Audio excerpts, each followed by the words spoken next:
How do you do, ladies and gentlemen? And this is what I got to say today. I'd like to ask you a question. How many more hundreds of times are we going to have to listen to the story that some white man made a mistake and said something that all of a sudden outraged all the black people of America, and he has to spend the rest of his life apologizing for some innocent remark that meant nothing, that said nothing, that was of no consequence. There was no ill intent involved. There was no racist insinuation in anything he said, but because it refers in some way to the black denomination, the black people, all of a sudden it becomes the most disgusting thing you ever heard. Nobody cares if there was any intent involved, any racist attitude involved, or word involved. Nothing that just now that Harry Reid said could be called racist in any way, unless you want to call it racist because you enjoy feeling that somehow everybody is a racist. Black people enjoy the idea of believing that every white man is a racist. Every place else, you're innocent until proven guilty, except in the case of white people. White people are considered automatically guilty, and they're guilty in advance. So all the black people of America are waiting to hear one word that refers to black people, no matter how innocent it is. It could even be a compliment to the black people. Like this case for Harry Reid was more of an attack on white people, and any implication of racism was against the whites, not against the blacks. But somehow, if any black person is involved in it, or any black thought, or any black reference, all of a sudden, it all became an attack on the black denomination of America. How? All he said was that Barack Obama would be more acceptable to the white people because he wasn't a dark black person. And somehow he used the word Negro colloquialism because he didn't use Negro colloquialisms. And because of that, he would sound like more of a typical American, and he would be more acceptable to whites. Now, what's so offensive about it? In what way is it offensive to the blacks that he thought he would be more acceptable because he was more like a white person? If it's offensive in any way, it's offensive to the whites. It's offensive to the whites. It's like saying that white people are still bigots, and if they're not bigots, they act like bigots, or they think like bigots, and therefore somehow they can't accept a black person who really looks black.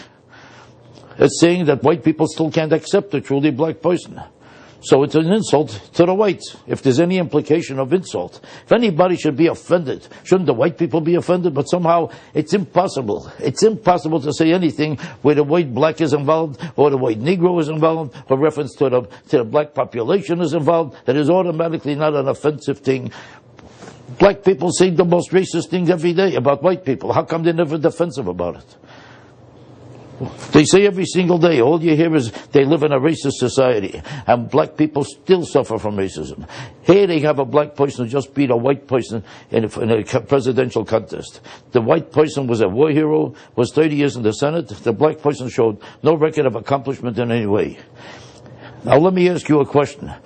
If you were a foreigner who came into this country, what kind of racism would you interpret that as? You would interpret that as racism against whites. You would say it's impossible for a white person to stand a chance in America. How much do you have to accomplish to still be recognized? Why could a black person who accomplished nothing vanquish a white person who's a hero of a whole history of a lifetime of accomplishment?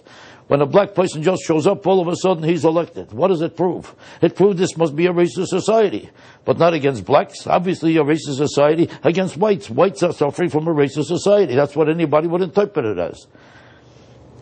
But somehow, even this can't be said, because it's not nice. Every time you mention something about blacks, even if you're right, then 100% right.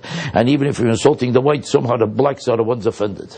This is perverted, this is sick, this is deranged, and this need that black people have to make you feel that you're a racist is a power trip. It's a phony power trip to make you feel that somehow you're destined to be the bosses. And they have to serve you and cater to you, and they have to be humble in front of you and humiliated in front of you, and they have to be eating humble pie for the rest of their lives just because they're white.